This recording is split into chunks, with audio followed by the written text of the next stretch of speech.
ரீசெண்டாக India's God latent அப்படின்ற ஒரு ஷோவில் ஃபேமஸான இன்ஃப்ளூயன்சரான ரன்வீர் அப்படின்ற ஒருத்தர் எவ்வளோ சீப்பாகவும் வல்கராகவும் பேசியிருந்தார் அப்படின்றது உங்களுக்கே தெரிஞ்சிருக்கும். நான் வாயால் சொல்லி தெரிய வேண்டியதில்லை. அந்த விஷயம் வந்து சோஷியல் மீடியாவில் பயங்கரமாக ட்ரெண்ட் ஆகி நேஷனல் நியூஸ் அளவுக்கு போயிடுச்சு. அது ஓகே தான், சரி, அதுமாதிரி கேவலமாக பேசுகிறது தப்பு தான். பட் இதுக்கு பின்னாடி ஒரு பாலிடிக்ஸ் இருக்குது அப்படின்னு சொன்னால் நம்ப முடியுமா? ஆமாங்க, எனக்கு தோன்ற விஷயம் என்ன அப்படின்னா, ஸோ ஃபஸ்ட்டு விஷயம், பிரையன் ஜான்சன் அப்படின்ற ஒரு ஆன்டி ஏஜிங் எக்ஸ்பர்ட் வந்து யூஎஸ்லேருந்து வந்து பார்த்திங்கன்னா மும்பை கிளம்பி வந்திருக்காரு. 3 days ஸ்டே பண்ணியிருக்காரு.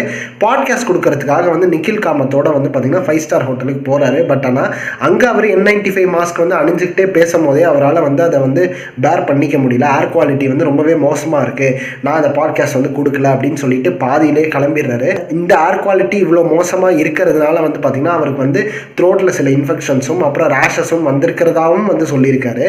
இது வந்து பார்த்திங்கன்னா முதல்ல இந்தியாவை நீங்கள் வந்து கவனிங்க, இந்தியா வந்து எப்படி இருக்குன்னு பாருங்கன்னு சொல்லி அட்வைஸ் பண்ணிட்டும் வந்து பார்த்திங்கன்னா அனுப்பியிருக்காரு. இது இந்தியாவுக்கு எவ்வளோ பெரிய ஒரு டேமேஜிங்கான ஒரு எஃபெக்டை கொடுக்குன்றது நீங்களே யோசிச்சு பாருங்கள்.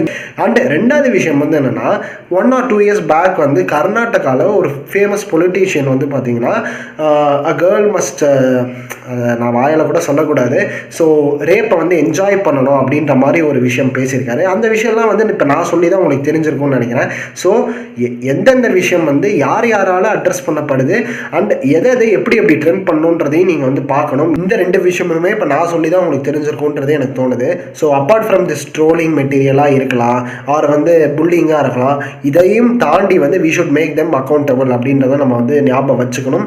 So stay tune. இந்த மாதிரி நிறைய விஷயங்கள் தெரிஞ்சுக்கணும்னா நம்ம சேனல் கண்டிப்பாக சப்ஸ்கிரைப் பண்ணுங்கள். பாய்.